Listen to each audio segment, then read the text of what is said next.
भी भाइयों और बहनों को देखिए, आज का वीडियो हमारा विशेषकर नवचंडी के ऊपर होने वाला है। और इस नवचंडी के विषय में जगदम्बा का जो पाठ होता है, इसे करवाने का क्या महत्व है, इसे करवाने से घर में कौन सी परेशानियां, कौन सी दुविधाएं दूर होती है और जजमान को किस प्रकार का फ़ायदा होता है, इस प्रकार से हम पंडित जी से दो प्रश्न करेंगे। पंडित जी, सबसे पहले तो आपका परिचय दीजिए। जय श्री कृष्ण, जय माता दी।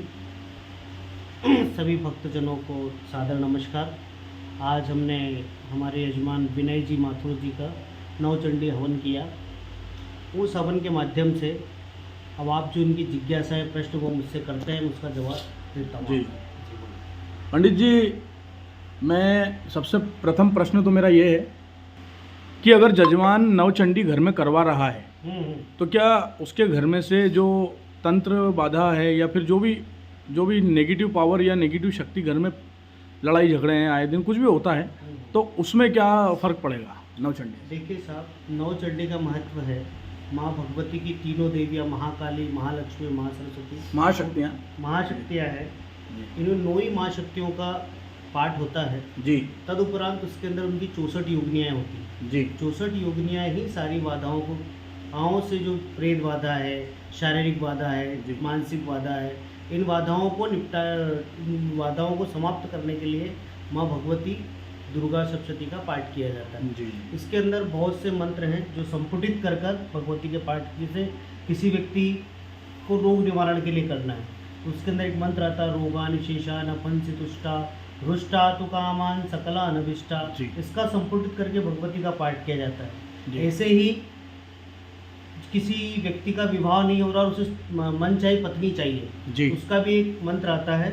वो मंत्र है जैसे पत्नी मनोरमां देवी मनोवृत्तनुसारणीं तारणीं दुर्ग संसार सागरस्य कुलोद्भवाम।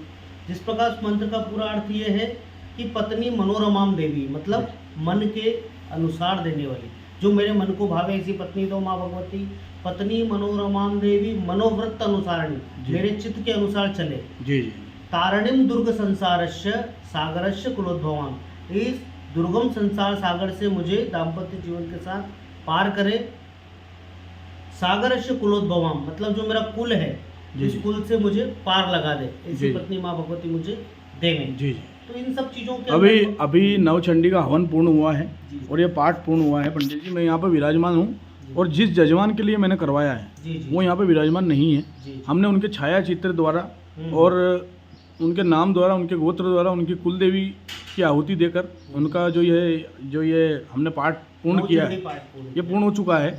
तो जो जजमान यहाँ उपलब्ध नहीं हो सकते हैं, हम उनके छाया चित्र द्वारा या फिर उनके नाम द्वारा, उनके गोत्र द्वारा भी यहाँ पर लाइव पूजा हम करवा सकते हैं। आप उसे ऑनलाइन जुड़ सकते हैं, जूम द्वारा सभी ऑनलाइन जुड़ सकते हैं। आप जिस प्रकार से हमने अभी यजमान जो हमारे हैं उनका लाइव पूजन कराया है, उस उनका नाम गोत्र छाया चित्र फ़ोन से हमें दे दें तो उनकी नाम गोत्र का उच्चारण करके और उसी हिसाब से उनका संकल्प लेके उसी संकल्प से हम लोग भगवती का अनुष्ठान करते हैं। और अगर घर में तंत्र हुआ है तो उसमें भी इसमें बिल्कुल रिलीफ होता है। तंत्र की मारणाओं को लिए भी भगवती का स्मरण सबसे आदि जगदम्बा माँ भगवती का महत्व यही। जी। ये सारे तंत्रों को वो समाप्त करती हैं, बाधाओं को समाप्त करती हैं। जी। और किसी की बुरी चीज़ें जो है, व्याधाएं, जी, वो सब जैसे रोगान शेषा नवंस तुष्टा रुष्टा तु कामान सकला नविष्टा, सारे रोगों का नाश करने वाली माँ भगवती दुर्गा है। जी। सुख समृद्धि प्रदान करने। तो अगर कोई भी समस्या घर में आ रही है तो नवचंडी करा सकते, बिल्कुल सर्वोपरि है। और समस्त बाधाओं का नाश करने के लिए जगदम्बा का ये अनुष्ठान है, ये सर्वश्रेष्ठ माना जाता है। अभी हमने देखिए यहाँ पे नवचंडी का ब्राह्मण देवता यहाँ पे भी बैठे हैं। देखिए, आपका परिचय दीजिए महाराज। मेरा शुभ नाम नीलेश व्यास जी। अभी हवन पूर्ण हुआ है तो 2 शब्द मैं आपसे भी सुनना चाहता हूँ कि नवचंडी के पाठ से जो अभी तक आपने जजमानों की, आप ब्राह्मण देवता, दोनों ब्राह्मण देवता जहाँ भी पूजन करते हैं, तो आपने भी जजमान के कई घर में फलीभूत होते हुए कई चीज़ों को देखा होगा, जैसा कि गुरु महाराज ने बताया। तो आपसे भी मैं एक प्रश्न चाहता हूँ कि आपने जहाँ भी पूजन किया है वहाँ पे सुख शांति का अनुभव आपको भी हुआ होगा कि जजमान के घर में सुख शांति है, तंत्र बाधा का नाश हुआ है। कर्ज से इसमें क्या है, दुर्गा सप्तशती में जो 9 देवी, प्रथम शैलपुत्री, द्वितीय ब्रह्मचारिणी, तृतीय चंद्रघंटे, तृतीय कुष्मांडेति, चतुर्थकम, ऐसे 9 देवियों की आराधना होती है। और इससे देही सौभाग्यम आरोग्यम देही में परमम सुखम। जी अब परम सुख से बढ़ के तो कुछ भी नहीं है संसार में, जी जी है ना।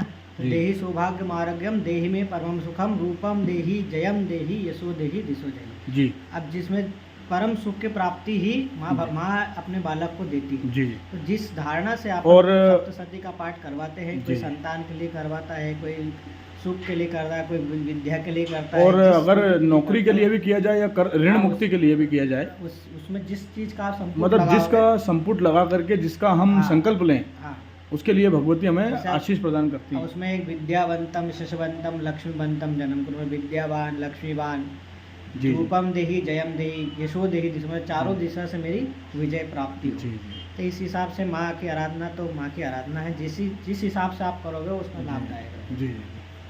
तो जय माता दी।